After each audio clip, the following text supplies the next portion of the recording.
Ashamaa akkam jirtu jaalatamtoonni fi kabajamtoonni hordoftoonni seenaatuuf nageenyi koo kan jaalalaa kabajaa iddoo isin jirtan hundatti isin qabu.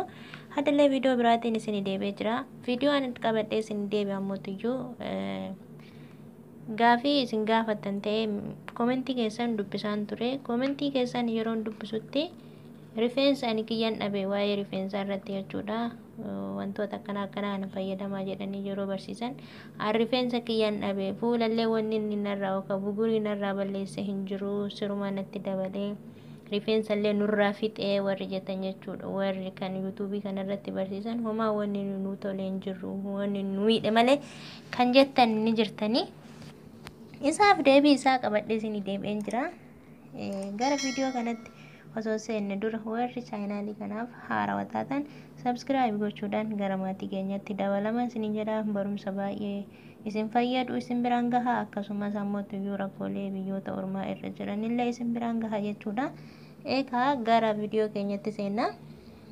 Viidiyoo keenyatti yeroo seennu dawaa kanneen irra maleeyyuu rifeensuma keenya iyyuu durumaa akkamitti dawaa tokko malee yookaan kunuunsachuu dandeenya, rifeensa keenya qabachuu dandeenya.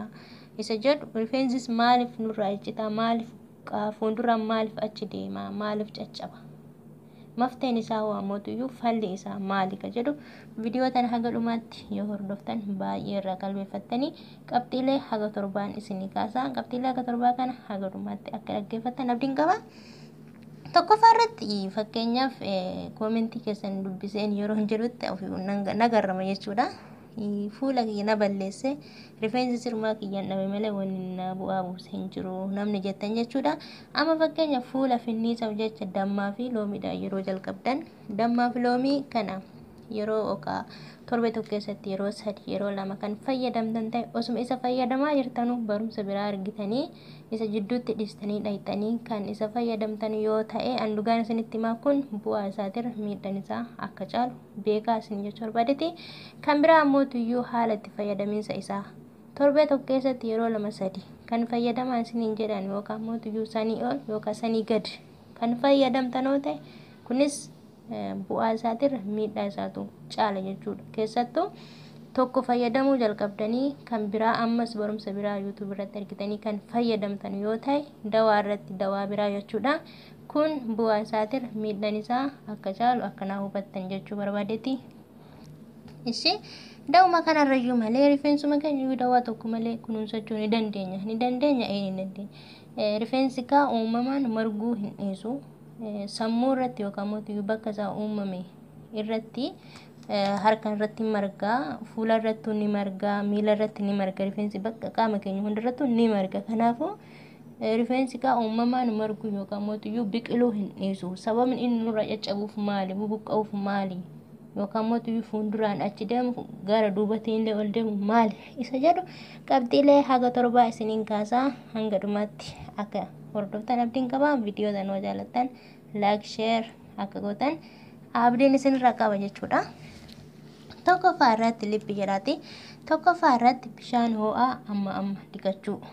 Kunikaa bishaan ho'aadhaan rifeensa keessan amma yeroo dhiqattan rifeensi keessan qalamii uumamaan qabu ni qaba. Qalamii uumamaan qabu kana kan rifeensa bishaan ho'aadhaan yeroo dhiqattan ni fixaa deema waan ta'eef rifeensi keessan akkuma kalaaletti caccabuu fi bubuqqa'uu danda'a jechuudha. Keessattuu bishaan biyya ormaa biyya harabaa kamirrayyuu jiru kan biyya ormaa jechuudha. Kuraa yookaan ammoo tuyyuu soogidda qaba. Soogidda ammoo tuyyuu rifeensa namaatiif ni caccabsa ni jajjabeessa wanni inni toluuf hin jiru jechuudha. Keessattuu bishaan ho'aadhaan yeroo fayyadamtan. Isa lammaffaa irratti ampuulii yeroo qabsiifattan jechuudha. Rifeensa keessan hiiktanii filtanii yeroo ampuulii qabsiifattan gara duubatiin gara fuulduraatiin walitti harkistanii yeroo qabsiifattan rifeensi keessan gara fuulduraatiin ni harkifama, gara duubatiinis ni harkifama. Harkifamee yookaan sa'a tokko yookaan sanii ol turuu danda'a jechuudha. Yeroo kana yeroo isin hiitanii rifeensa keessan yookaan dhahachuu yookaan filachuuf taatan akkuma qallaalitti bubuqqa'uu fi caccabuu danda'a sila harkifamee tureef jechuudha. Inni sadaffaa quxuxxirii wiigidhaan dhahachuu. Quxuxxirii yeroo wiigidhaan dhahatanitti ta'ee noormaali rifeensa keessaniyyuu kan dhahattan yoo ta'e ni harkifama. Keessattuu wiigidhaan ni harkifama. Fuuldura bichaa miti rifeensi keessan guutummaan isaatiyyuu ni harkifama. Kututturii kana yeroo dhahattanii tininkaa haga isin tursistan muka torbee tokko turuu danda'a, sanii ol turuu danda'a, bultii 5 turuu danda'a. Haga inni ture yaa turuu iyyuu haga fuulli keessan gara fuulduraatiin irra bobbaa'utti harkifamee kan dhahamu ni jira jechuudha. Keessattuu wiigidha. Wiigiin baay'ee badaadha. Gizee kana kaa yeroo isin wiigii san irraa hiitanitti rifeensi keessan akkuma qallaaletti bubuqqa'uu fi caccabuu danda'a jechuudha. Isa afuraffaa shaashii hidhachuu. Shaashii yeroo hidhattanitti jechuudha qilleensi hin ba'us hin seenus. Kun ammoo tuyyuu rifeensi keenya akkuma qallaaletti caccabuu fi bubuqqa'uu taasisa jechuudha. Keessattuu shaashiin baay'ee kan ofirra tursiistan yoo ta'e, shaashii hahaphii kan hin taane kan qilleensa hin seensisnes hin baasnes yoo ta'e, rifeensi keenya baay'ee ni caccaba, baay'ee ni bubuqqa jechuudha. Yoo lakkii dirqama hin hidhanna kan jettan ta'e, hahaphii ishee kan qilleensa seensisu baasu hidhachuun hanga tokko ni fayyada jedhan yaada jechuudha. Isa shanaffaa irratti qalamii rifeensaa fayyadamuu. Qalamii rifeensaa yeroo fayyadamtan qalamiin kamiyyuu keemikaala akka of keessaa qabu ni beektanii. Qalamiin kaa yeroo itti fayyadamtanitti rifeensa keessan akka jajjabaatu yookiin isa qardaaddaa jedhamu san taasisa jechuudha. Fakkeenyaaf qalamii lakkii ni dibannaa yookaan mootiyyuu mataa keessan akka bifa qayyaru ni taasisnas kan jettan yoo ta'e, gara gadiitti osoo hin taane xiqqoo sammuu keessanirra ol siitanii yoo dibattan hanga tokko filatamaadha. Garuu dhibbatti jechuudha qalamiin rifeensaaf gaarii miti. Ni jajjabeessa jechuudha rifeensa. Ni jajjabeessa ni qardaaddaa. Yeroo san isin yeroo rifeensa keessan miicattanii addaan isin hin bahu. Yeroo guggugetti fa'aa addaan hin bahu. Yeroo san filaadhaan yeroo filattanitti baay'ee akka buqqa'uu fi caccabu taasisa jechuudha qalamiin. Isa jahaffaa wiigii fayyadamuu. Wiigii fayyadamuu yeroo jedhu jechuudha rifeensi namaa akkuma jiruun gad dhokatee wiigii qofti kan sammuurra ta'u ni jira jechuudha. Isa keessatti hodhamee galu san namni beektan ni beektan ta'a. Inni kun baay'ee isa tokkoffaan baay'ee badaadha jechuudha. Rifeensi keessan kaa inni haga irra turu torbee tokko turuu danda'a, ji'a tokko turuu danda'a, haga turu hin beeku, ani fayyadamee hin beeku. Yeroo kanatti jechuudha yeroo kana yeroo isin wiigii rifeensa keessanitti qaxxaltu yookaan itti hodhitan yeroo kan haga inni irra turuun qilleensi kaa hin seenu hin ba'us jechuudha. Bubuqqa'uu irra yoo taree qaamni yookaan ammoo sammuun akka foolii biraa fidu ni taasisa jechuudha. Kun badaadha. Kanaafuu warroon akkasitti fayyadamtan san fayyadamuu dhiisuu. Inni torbaffaa fi inni dhumaa ho'a itti baay'isuu. Ho'a itti baay'isuu yeroo jedhu fuula istireetii fayyadamuudha.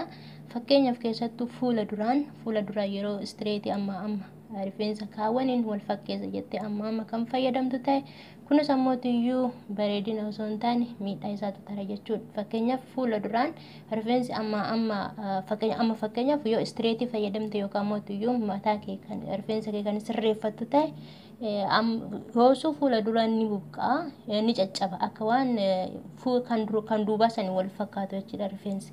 Kanaafuu fuuldura kana isaan wal fakkeeffadhattee amma istireetii kan fayyadamtu yoo ta'e gaarii miti nu buqqa'a. Keessattuu istireetiin ho'a of keessaa qaba, ho'a cimaa qaba. Yeroo kana kaa qalamii rifeensaa mixixxi godhee dhuga waan ta'eef rifeensi keessan akkuma qallaaletti caccabuu fi bubuqqa'uu taasisa jechuudha.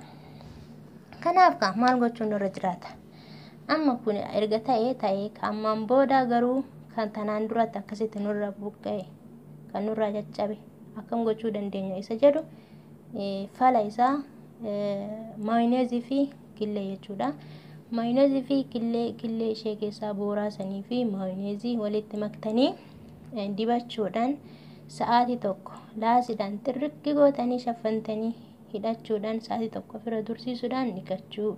Kana torbee keessatti yeroo takka fayyadamuu, ji'a keessatti yeroo 4 fayyadamuu. Yeroo kana wuxxeetii isaa rifeensi keessan akka yeroo dura uumamaan isin jiru sanitti akka isin deebi'u dhibbatti namana.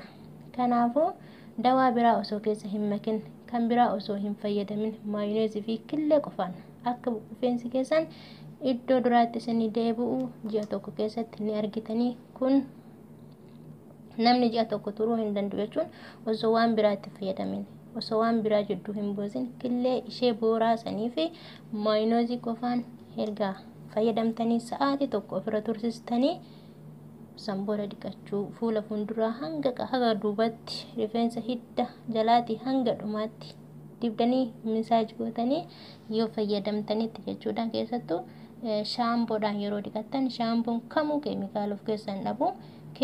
Kanaafiyyuu yoo qabaattanitti shaampootti viitaamin E dabaluudhaan akka fayyadamtan ni taasisa. Keessattuu ooyilii yoo fayyadamtan baay'ee gaariidha jechuudha.